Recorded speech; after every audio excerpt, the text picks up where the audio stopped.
we have before us the opportunity to forge for ourselves and for future generations a new world order, a world where the rule of law, not the law of the jungle, governs the conduct of nations.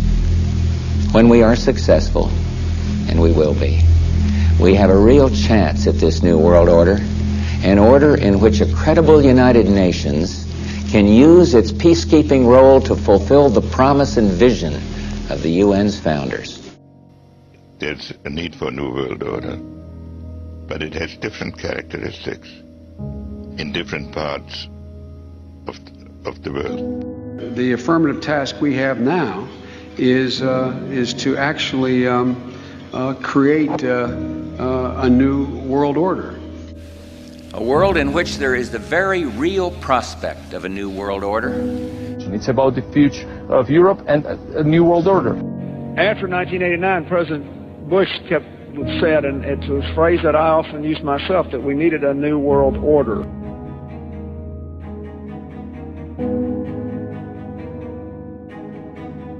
And the hope that each of us has to build a new world order. The pieces are in flux. Soon they will settle again. Before they do, let us reorder this world around us. So that the problem of the Bush presidency will be the emergence of a new international order. Within the next 4 years, we will see the emergence of a new international order. The beginning of a new international order. But today, with Asia already outproducing Europe, India and China are clearly becoming part of our new order. So, in conclusion, ladies and gentlemen, a new world is emerging. It is a new world order with significantly different and radically new challenges. I think its task will be to develop an overall strategy for America in this period when really a new world order can be created. It's a great opportunity. It isn't just a crisis. This crisis, in the way that has developed, will require some kind of a world governance. Good evening, everybody. President Obama and British Prime Minister Gordon today calling for a new world order to tackle our global economic crisis. And the President outlined his vision of a new world order in which the U.S. would participate fully. Representatives of our NATO alliance, distinguished guests, we meet here at a moment of testing for Europe and the United States, and for the international order that we have worked for generations to build. As we mentioned a moment ago, we heard dire new warnings from Washington today. The foremost liberal constitutional law professor in the country testified that President Obama is threatening to fundamentally remake America by trampling the U.S. Congress and becoming a government unto himself. The president's pledge to effectively govern alone is alarming. And what is most alarming is his ability to fulfill that pledge. When a president can govern alone, he can become a government unto himself. We've got to give them a stake in creating the kind of world order that I think all of us would like to see.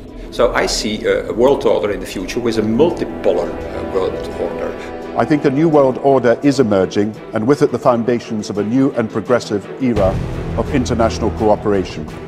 We have resolved that from today we will together manage the process of globalization to secure responsibility from all and fairness to all. And one of the ways it will drive the change is through global governance and global agreements. But in a globalized economy, we are going to have to take global responsibilities, and there is going to have to be some semblance of global governance. Never before has a new world order had to be assembled from so many different perceptions, or on so global a scale. Nor has any previous order had to combine the attributes of the historic balance of power system with global democratic opinion and the exploding technology of the contemporary period. There also exists an extraordinary opportunity to form for the first time in history a truly global society. That in fact we're all going to have to give up a little bit of our sovereignty in order to make the world work. And I strongly believe India will be a central actor in the new world order. And this present window of opportunity during which a truly peaceful and interdependent world order might be built will not be here for too long.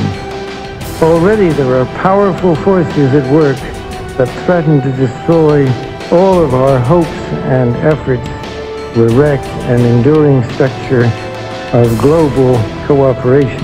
World government is the structure necessary for global justice.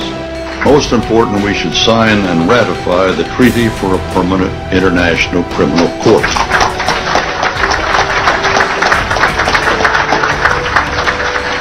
That is now at the core of the World Federalist Movement's drive. That court will enable the world to hold individuals accountable for their crimes against humanity.